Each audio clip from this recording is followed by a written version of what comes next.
Halo pejalan sunyi, selamat datang di Jalan Sunyi, ruang berbagi ragam literasi terutama sastra dan teater. Di bagian pertama dan kedua, saya telah membahas asal-usul drama dalam pendidikan atau teater dalam pendidikan, karakteristik, permainan, lalu refleksi dalam drama dalam pendidikan, dan di bagian ini saya akan berbagi bacaan tentang karakteristik ketiga dari drama dalam pendidikan atau teater dalam pendidikan, yakni partisipasi. Sebelum menyimak pembahasannya, dukung channel ini dengan subscribe, like, komen, dan share video ini.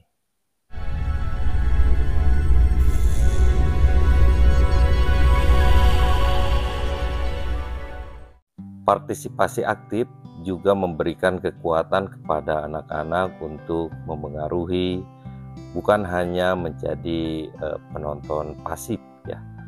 Dalam konteks drama dalam pendidikan atau teater dalam pendidikan, anak-anak menyadari bahwa para aktor ini sedang bermain peran, yang berarti bahwa apa yang mereka saksikan bukanlah sesuatu yang nyata secara harfiah ya. Jadi melalui peran ini anak-anak menggunakan kemampuan menangguhkan ketidakpercayaan yang sama seperti yang diperlukan dalam teater. Para penonton atau partisipan bukan hanya menerima pesan secara verbal ya, tetapi juga membaca tanda-tanda nonverbal. Dan tanda-tanda nonverbal ini memiliki kekuatan yang sangat besar dan anak-anak memiliki keahlian khusus dalam memahami tanda-tanda tersebut. Hal ini memungkinkan anak-anak terlibat dalam drama tanpa perlu diberitahu secara langsung ya. Mereka dapat terlibat melalui penggunaan bahasa tubuh yang memberdayakan mereka dan mendorong mereka untuk merespon dan bereaksi dengan pertimbangan dan pemikiran mereka sendiri. Gagasan sentral lain dari pendidikan drama sejak pertengahan 1970-an adalah penggunaan sarana refleksi. Jadi setiap individu ini membutuhkan waktu untuk rehat sejenak, untuk beristirahat, merenungkan sesuatu dan mengevaluasi ya apa yang dialaminya. Meskipun mungkin ini terdengar seperti proses yang membosankan, dalam drama ya jeda aksi atau tindakan ini diperlukan untuk memungkinkan pemikiran tentang inovasi dan dengan demikian merefleksikan implikasi universal dari situasi yang sedang dieksplorasi. Dalam praksis teater dalam pendidikan, aktivitas dramatis ini diperhatikan secara kritis ya, mendorong orang untuk merenunginya. Dan fasilitasi refleksi menjadi tujuan utama drama dalam pendidikan, dan teori drama dalam pendidikan ya ini bertujuan untuk melambatkan tindakan dan proses berpikir sehingga memungkinkan analisis dan pertimbangan yang konsekuensinya. Dimensi teatrikal dari pendekatan ini memungkinkan kita seperti dikatakan oleh Augusto Boal ya. Jadi untuk membayangkan berbagai variasi dari tindakan kita dan memungkinkan kita berada dalam keadaan memiliki sepenuhnya dan secara bersamaan dengan dua dunia yang otonom, yang berbeda, yang dapat menjadi dan mengamati diri kita pada saat yang sama. Tujuan refleksi adalah untuk mengakses keberadaan universal manusia dan menghubungkan pengalaman individu dalam drama dengan aspek-aspek universal dari pengalaman yang sama ya. Jadi melalui refleksi, perasaan pribadi seseorang ini diakui, divalidasi, ditegaskan, dan ditempatkan dalam konteks yang lebih luas ya. Hal ini memungkinkan pengalaman individu menjadi relevan ya, dan bermakna bagi orang lain, serta bisa memperdalam pemahaman kita tentang kondisi manusia secara umum ya. Dalam proses refleksi, kita dapat menemukan titik persamaan, kebersamaan, dan pemahaman bersama di antara kita sebagai manusia. Dengan demikian, refleksi ini merupakan aktivitas metakognitif yang sangat penting. Melalui refleksi, ya, siswa mulai memahami bagaimana mereka belajar dan menyadari proses berpikir mereka sendiri. Kesempatan untuk merenungkan pengalaman di dalam peran atau dalam konteks teater menjadi ciri khas teater dalam pendidikan yang tentunya ini membedakannya dari teater anak ya. Dalam pengembangan teori teater dalam pendidikan dari tahun 60-an hingga 1980-an, pentingnya memberikan kesempatan partisipatif kepada penonton ya untuk merenungkan isu-isu drama ini menjadi pusat yang sangat penting ya. Pendekatan ini menawarkan kualitas pendidikan yang tidak dapat dicapai dengan cara lain ya, dan mendorong anak-anak untuk berpikir secara hipotesis ya tentang orang lain dan situasi yang berbeda.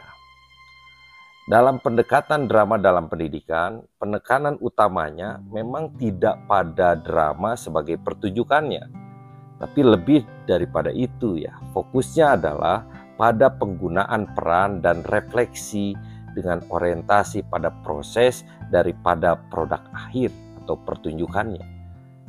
Pendekatan ini menekankan pentingnya penjelajahan dan eksplorasi dalam belajar, bukan hanya mencapai tujuan tertentu.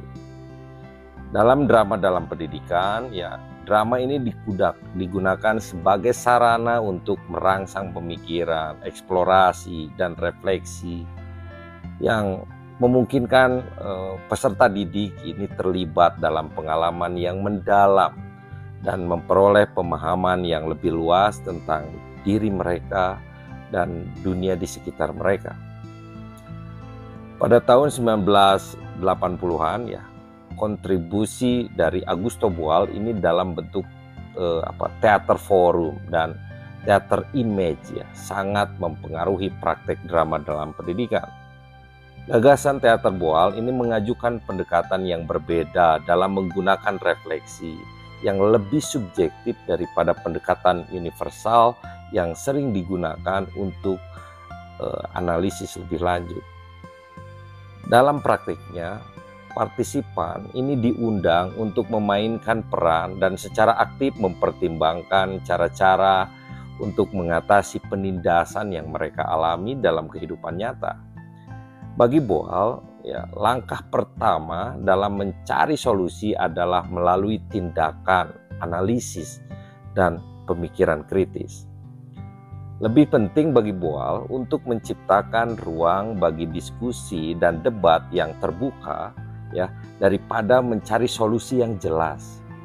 Dalam konteks teater politik Boal, pentingnya mendiskusikan masalah dan menyadari perspektif yang berbeda adalah langkah awal menuju perubahan dari sosial yang lebih baik.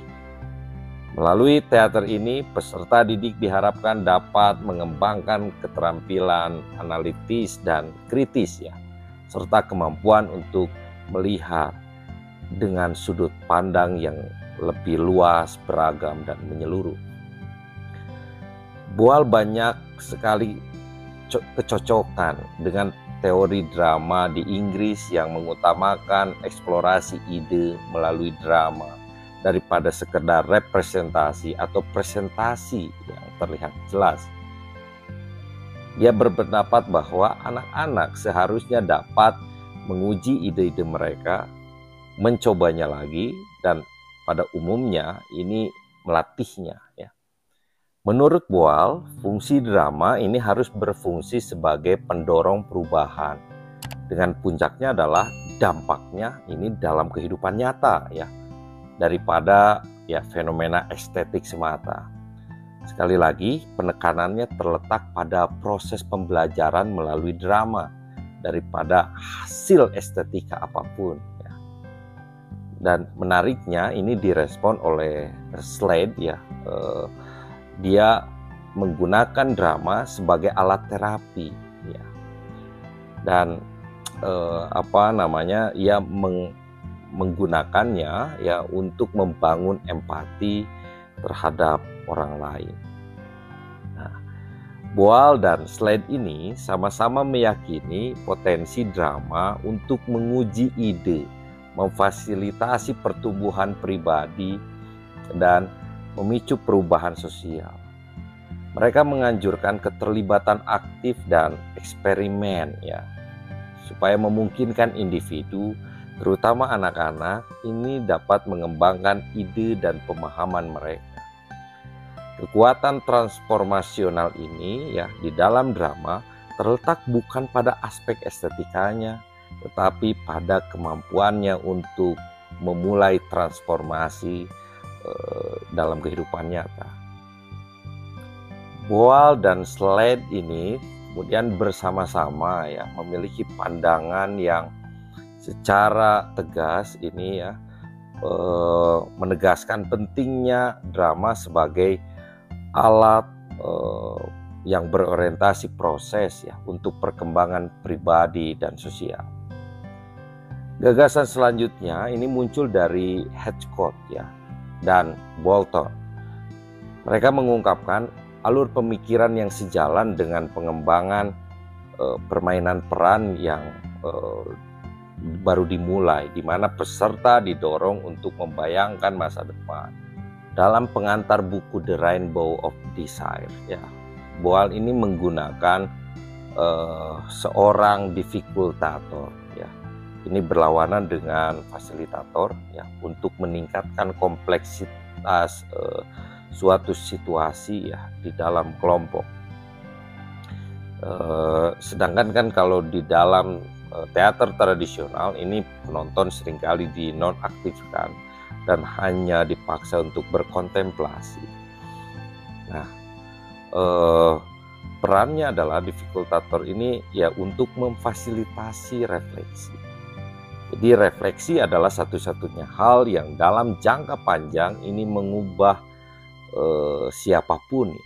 Dan dengan cara ini salah satu karakteristik umum dari drama dalam pendidikan pada tahun 70-an dan 80-an adalah menggunakan aktor atau guru sebagai fasilitator yang kadang-kadang bekerja ya di dalam perannya ya, kadang-kadang sebagai guru, kadang-kadang ya sebagai aktor.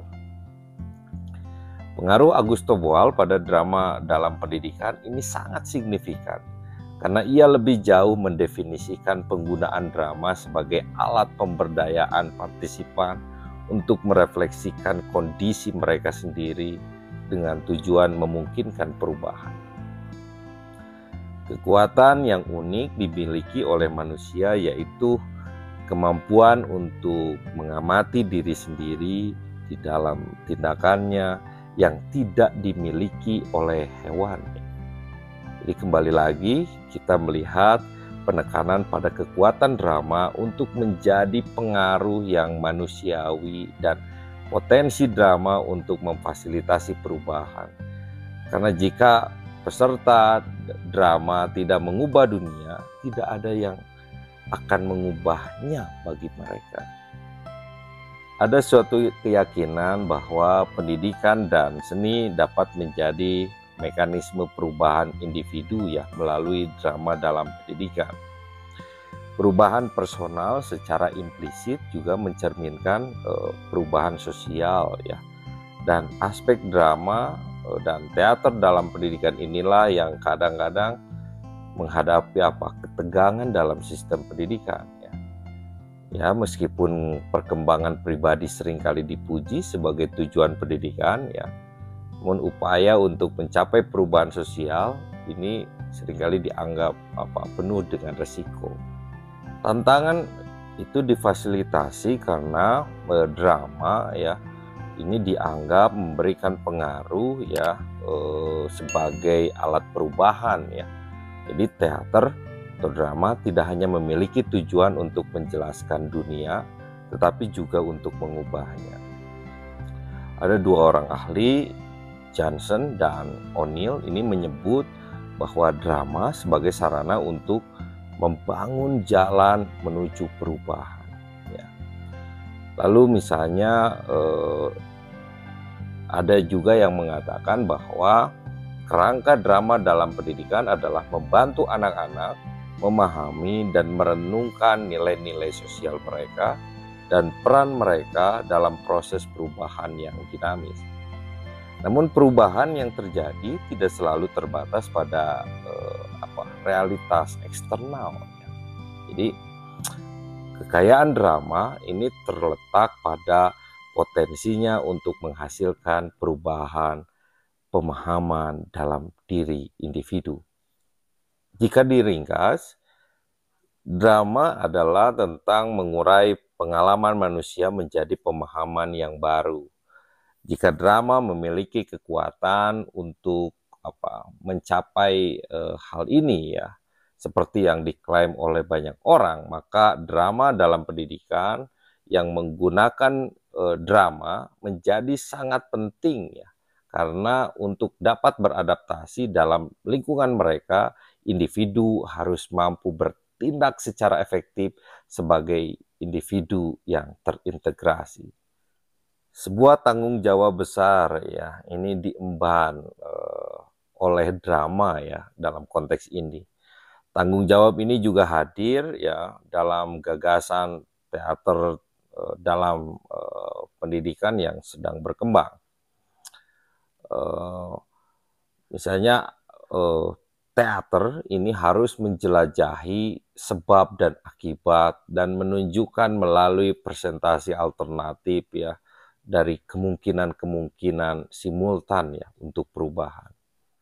Demikian pula penggunaan drama Boal ya, ini adalah tentang memfasilitasi perubahan dan berkontribusi untuk persiapan masa depan daripada menunggu hal itu terjadi.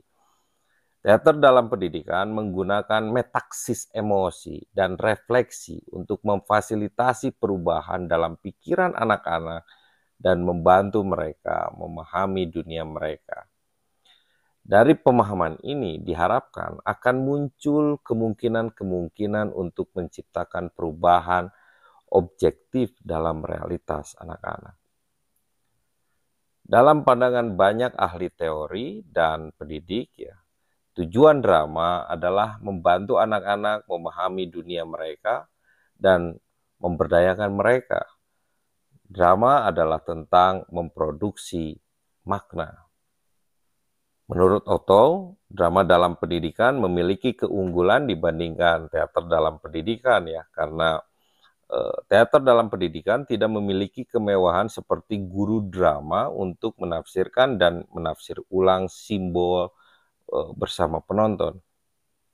Namun dapat diperdebatkan bahwa guru drama juga seringkali tidak memiliki waktu yang cukup untuk melakukannya ya secara efektif, dan bahwa teater dalam pendidikan partisipatif yang dibangun dengan baik masih dapat mencapai tujuan itu. Saya kira sampai sini ya penjelasannya cukup jelas ya, bahwa drama adalah untuk pemahaman dan itu adalah tujuannya. Kombinasi antara mencari pemahaman dan memfasilitasi perubahan jelas memiliki dimensi politik ya. Seperti yang sudah sering kita dengar bahwa semua teater bersifat politis. Demikianlah pembahasan singkat tentang partisipasi, refleksi sebagai karakteristik dalam drama dalam pendidikan. Terima kasih telah menonton video ini. Semoga bermanfaat. Sampai jumpa di video berikutnya.